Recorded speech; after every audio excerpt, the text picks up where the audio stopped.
Hi guys. Yeah, it's been a minute since I filmed something. Been here in a couple weeks. We were having some family issues. They haven't really resolved themselves. We have a family member who's very ill.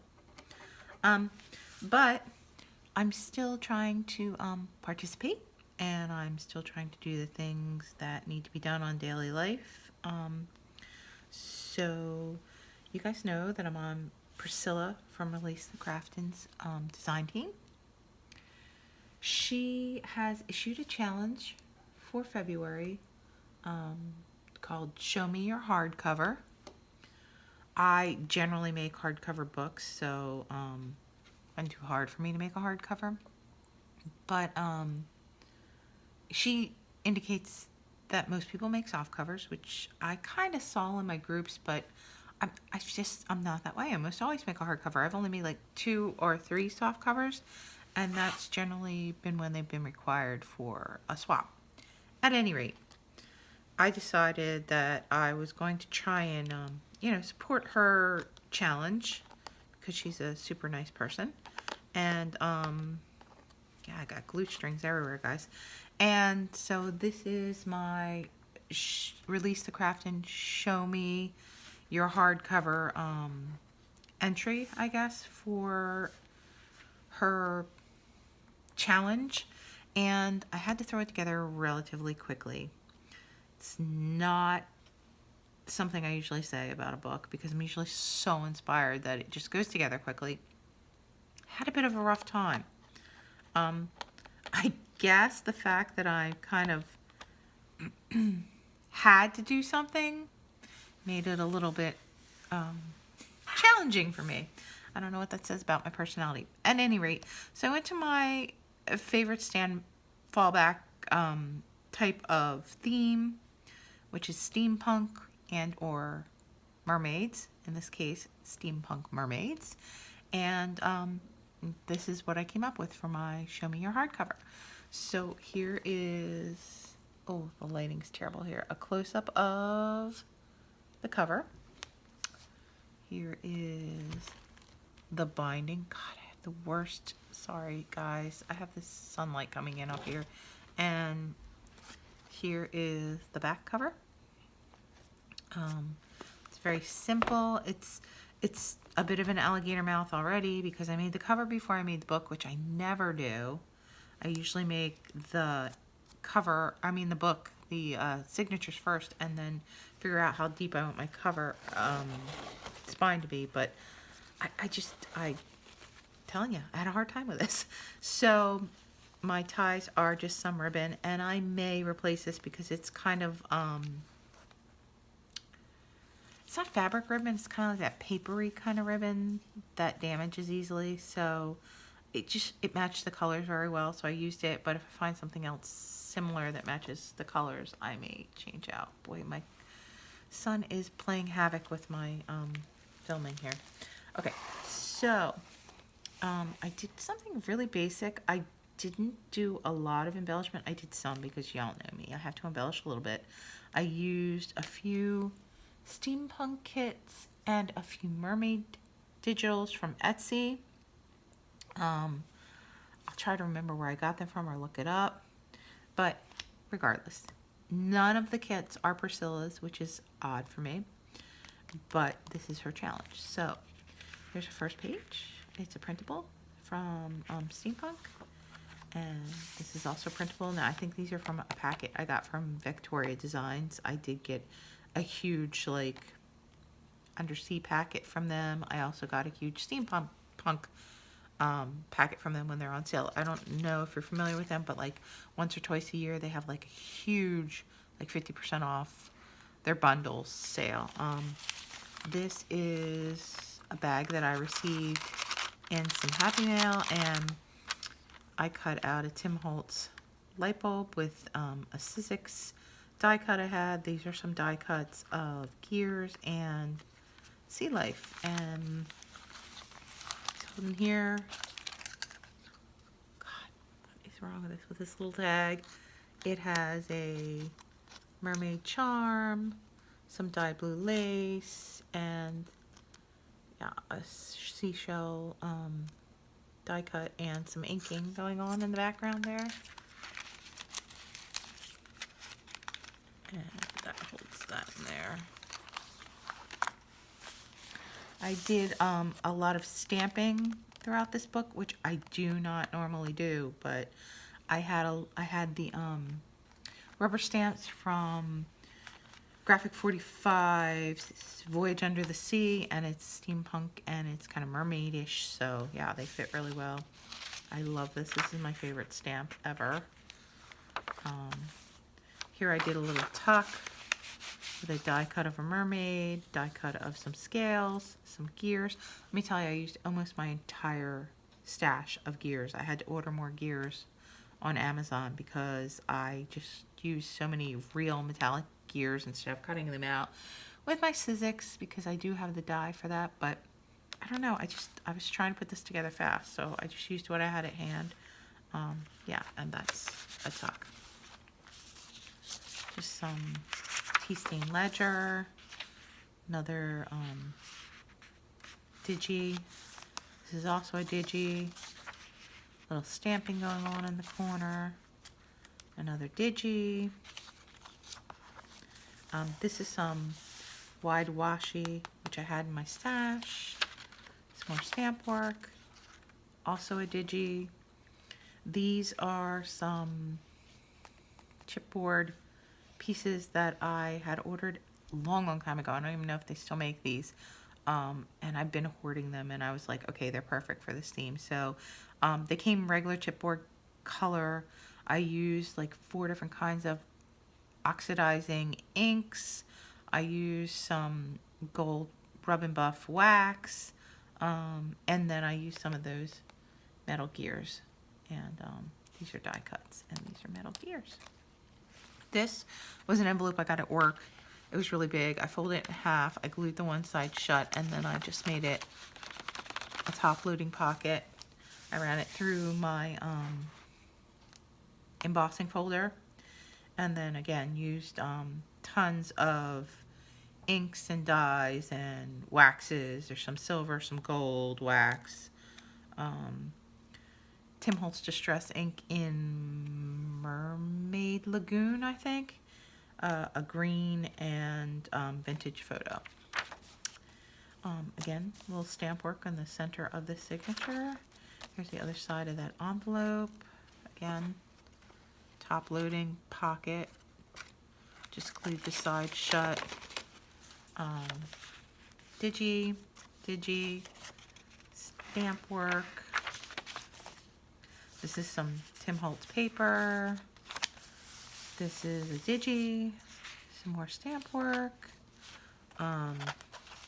These are part of a package from Victoria Designs. I just placed them on cardstock, and that was tea stained, and cut them around them with some decorative scissors to kind of make them look like stamps. This tuck was made using embossing folders, all the inks and metal rubs that I was telling you about, die cuts, small gears.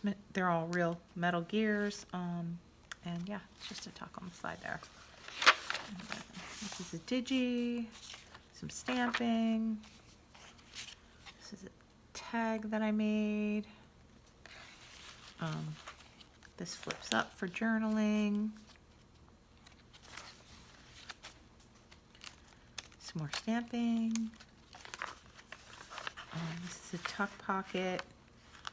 This is a die cut that I just got. I think it's Tim Holtz. I know it's a Sizzix. Some more gears, some lace. This is a vintage tea card that I just put in a frame, and I think this was Arctic Animals or something, vintage tea cards. I had a whole book of them, but yeah, so this is the first book I've ever made that I actually used my vintage tea cards, so I really like that. Digi, more digis.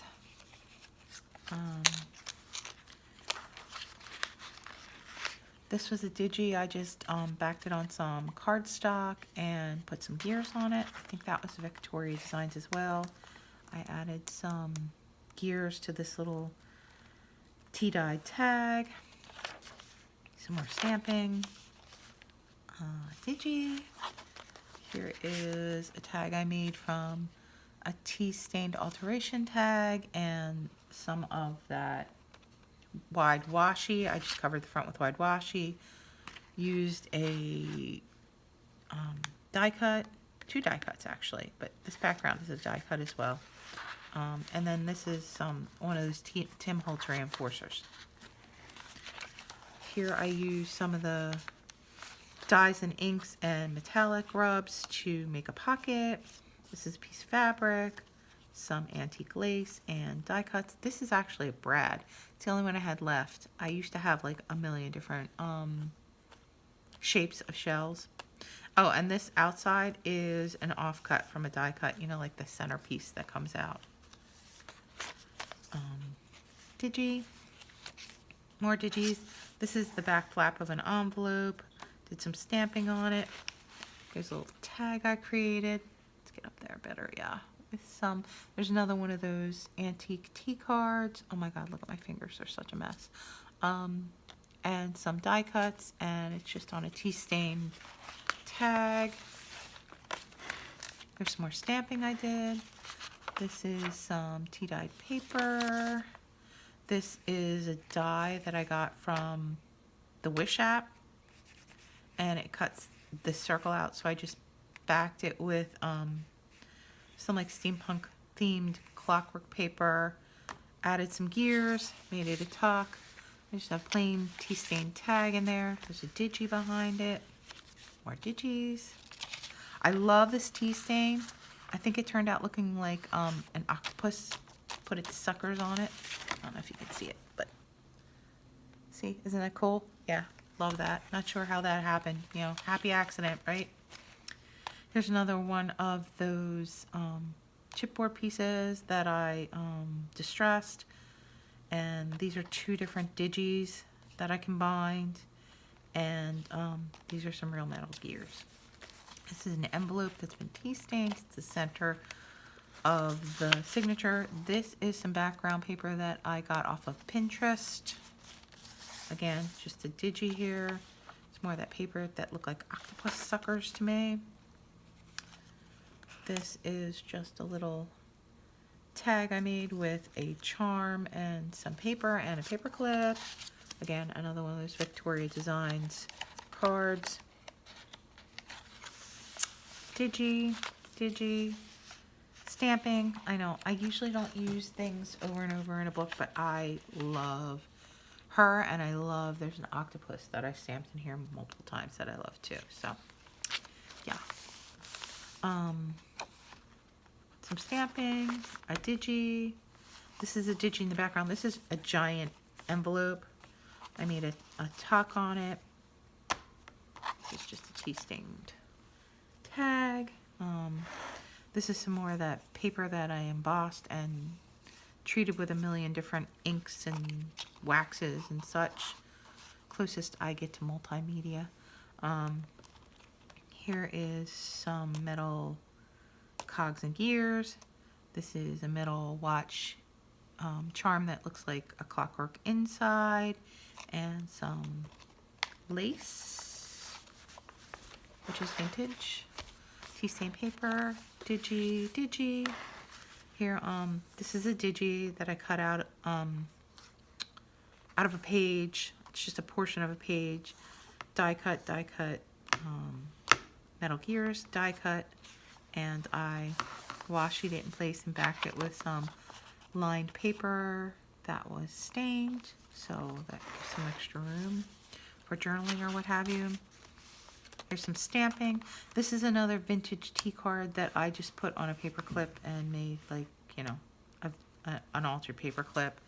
These are some playing cards that were part of a download digi that I got from Victoria Designs. I just backed them with some tea stained lined paper. There's the octopus I was talking about. Love him. Digi. some more stamping.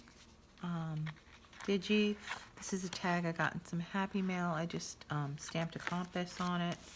And this is the last page, which is also a Digi. Yeah, so there's the back of my book. Some gears and just some black paper that I altered using an embossing folder and some wax. So this is my Release the Craftin' Show Me Your Hardcover entry for her challenge, and challenge accepted. I hope Priscilla likes it. I hope she sees this, and thanks for watching, guys. I have my March design team project for Release the Craftin' done. I'm very excited about it. It's very nostalgic, and it's very related to the situation that I'm going through right now in my life with my family, my extended family. It's not the girls, and it's not Matt. So anyway, love you guys. Appreciate anyone who takes the time to watch and you know, comment. Hopefully nice comments. And I missed posting some content for you guys, but I didn't have time to do anything worthy of posting. So I hope you have a great day, and I'll see you guys later. Bye-bye.